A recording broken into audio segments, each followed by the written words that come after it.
In this video, we are continuing our examination of Christian history.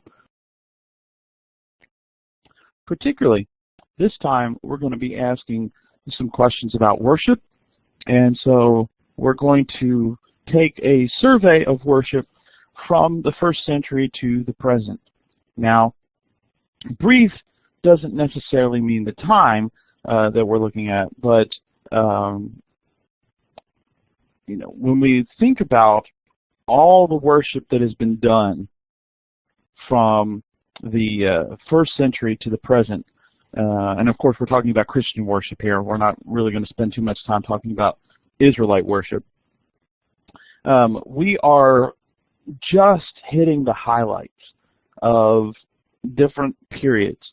And in many respects, we are just hitting the highlights of Western Christian tradition. We're not really going to spend too much time talking about how Eastern Christian tradition is shaped, where there would be some continuity as well as some differences.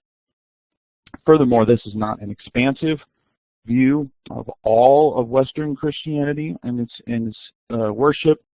So there's a lot of things that we're leaving out. This is just a survey, and there are a lot of other things that could be added to this and present some very interesting elements of Christian history and how people have attempted to worship throughout the centuries of Christian history. Let's start first, as we have been, by looking at the apostolic period and thinking through some of the things that that Christians did during the apostolic period. Now, in none of the New Testament books do we get a comprehensive view of worship as it was taking place. And what I mean by that is that we have to recognize that any of the worship services we see, or any of the times where we see worship, whether in the book of Acts, or if Paul talks about worship in a particular letter, what we're seeing are highly selective accounts of particular situations, often where specific things are focused upon and other things are not. So we have to kind of piece together, if we want to try and have a comprehensive overview of the period, of some things that were taking place, so that we can say, well, these are the things Christians did as worship, but exactly how a first century worship service would have looked, we don't have that information. We can't kind of pull all of that together from New Testament documents and present that. Well, what are some things Christians did in worship? Well, prayers, of course, were very important. There are several times throughout the book of Acts where we see Christians gathering together for prayer. The prayer is garners frequent mention throughout the letters of the New Testament. Of course, Jesus is seen praying, teaching his disciples to pray, etc. And of course, there were prayers in Israelite worship as well in the Old Testament. So prayer has been an element of Jewish and then Christian worship throughout the centuries. We don't have too many prayers, specific prayers that were prayed. We only have a few where we get the idea of what people actually said in prayer. But we do see this, invocation of the deity, of God's presence, right? We can see that there are different types of prayers, or sometimes different elements within prayers. Things like thanksgiving, things like interceding for others. There are all sorts of ways that prayer formed an important part of the worship. Yet again, as I kind of go back to what I said at the beginning, we don't know how many prayers were prayed in a specific worship service. We don't know too much about the length of prayers. Most of the prayers that we see in Scripture are relatively short, as far as, like, those that actually have the content. Another important part of worship, Christian worship, was singing. The singing usually of hymns, but there were other types of songs as well. Again, we don't have any sort of idea about how many songs were sung. There do appear to be cases where some of the songs would have been from the Psalms of the Old Testament, some indication of new songs that were being written by Christians. There even seems to be the case where certain songs have been inspired by God to be sung. So, singing was a very important part of worship, but again, the totality of it.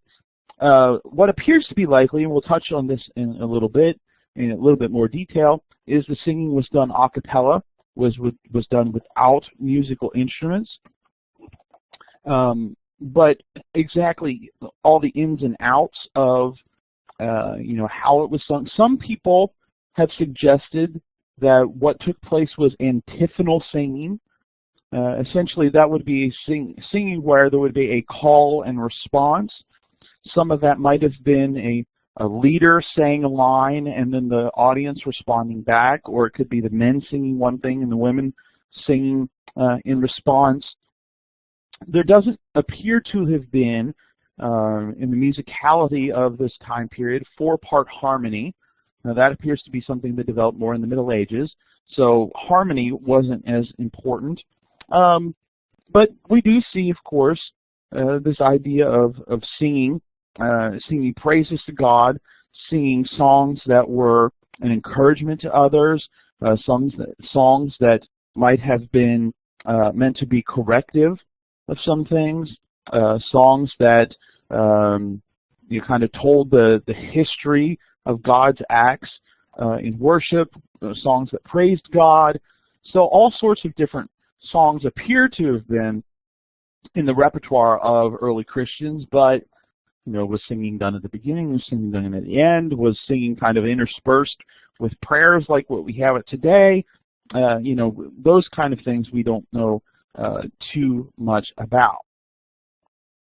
Also very important for a lot of the collective worship of the apostolic period was the Lord's Supper or communion, where the eating of bread and the drinking of the fruit of the vine or wine was a important part of communal worship, remembering Jesus, doing this in remembrance of Jesus, as we see in 1 Corinthians chapter 11, sometimes simply referred to as the breaking of bread in the book of Acts.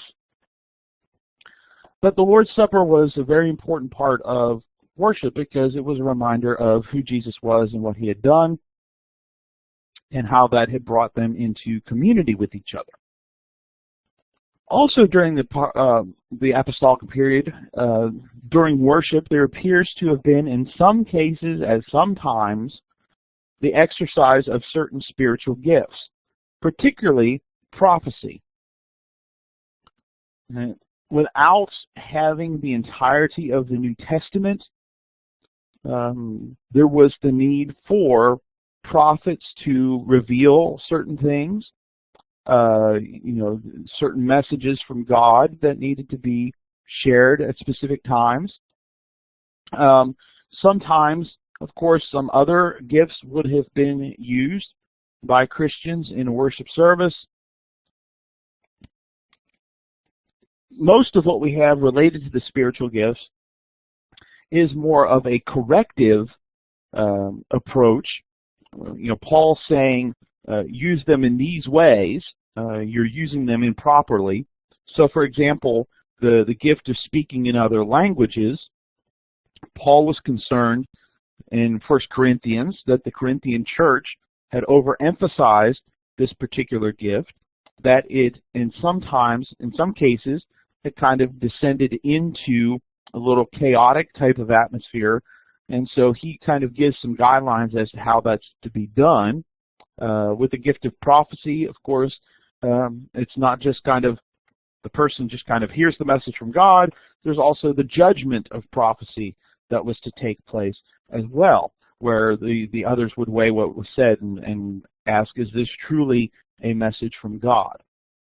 So, there were other things that were done as well, some sort of sharing of the message, whether that was prophetic, whether that was reading from passages from what we would call the Old Testament. For them, it was just the Scriptures as the New Testament was being written.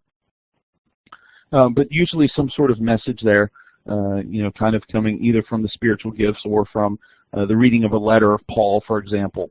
So the first century, there's not much information. There's only glimpses we get of different things. We know some things were done.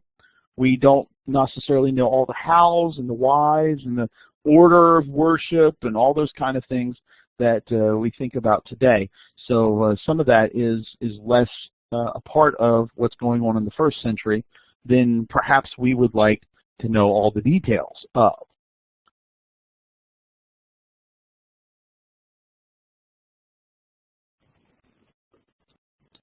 As we move on into the post-apostolic period, the 2nd and 3rd century, one of the things we see is there was some continuity that continued.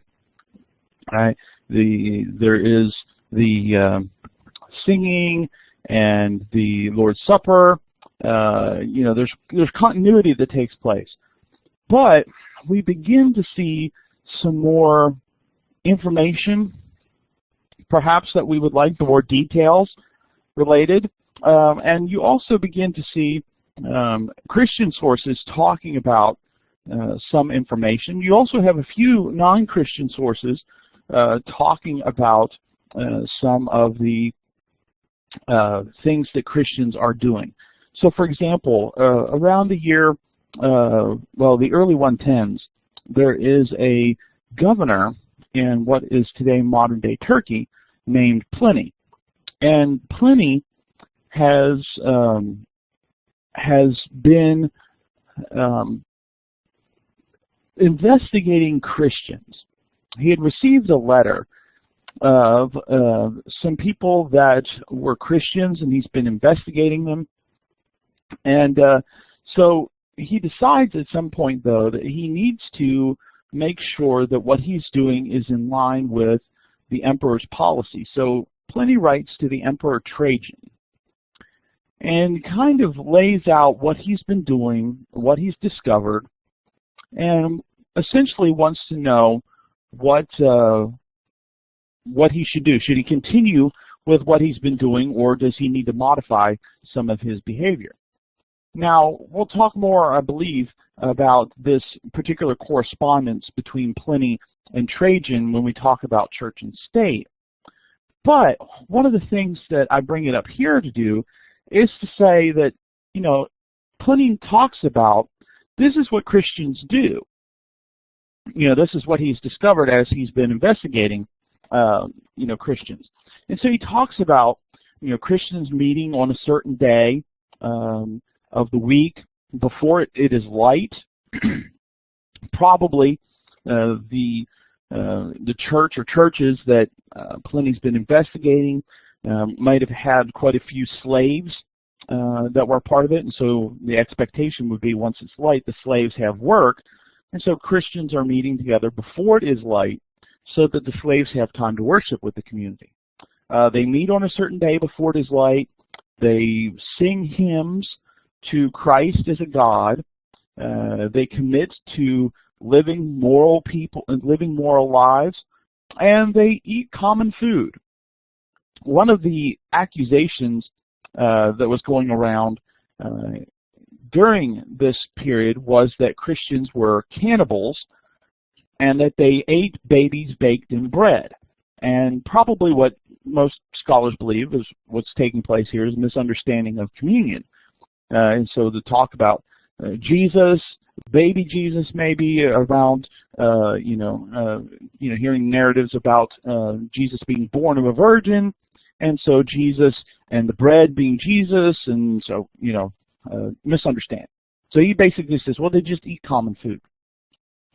There's also some Christian sources at the time telling us about some things. A man named Justin writes that Christians meet on the first day of the week. So Pliny says they meet on a certain day. He doesn't say which day. Justin says, well, it's the first day of the week.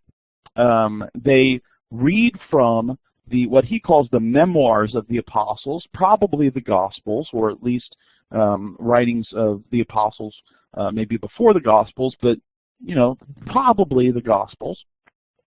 That they partake of bread and wine mixed with water.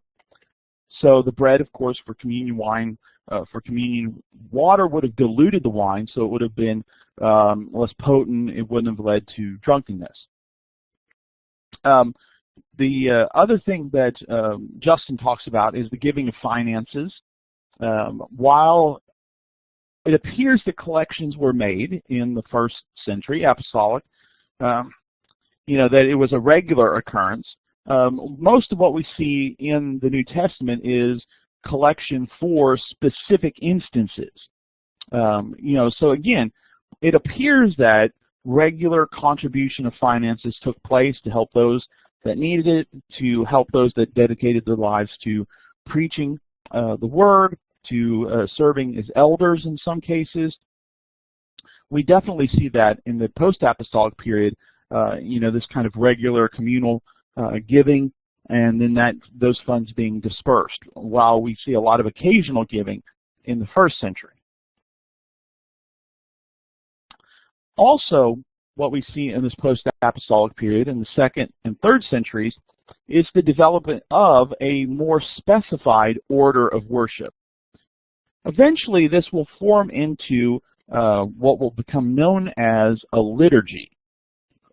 In the second and third period, it doesn't appear to be a very strict liturgy, but essentially a liturgy or an order of worship said that, you start off with a prayer, for example, and then you might have a couple of songs, and then there's another prayer. The liturgies that we have from this post-apostolic period seem to be, just a general guidelines. There are some early Christian literature that kind of gives examples of what to say in a prayer, but it's not, pray exactly this.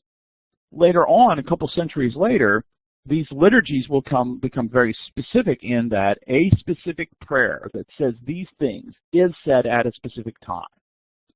So the second and third century liturgies appear to be more general guidelines of how to go through a worship service.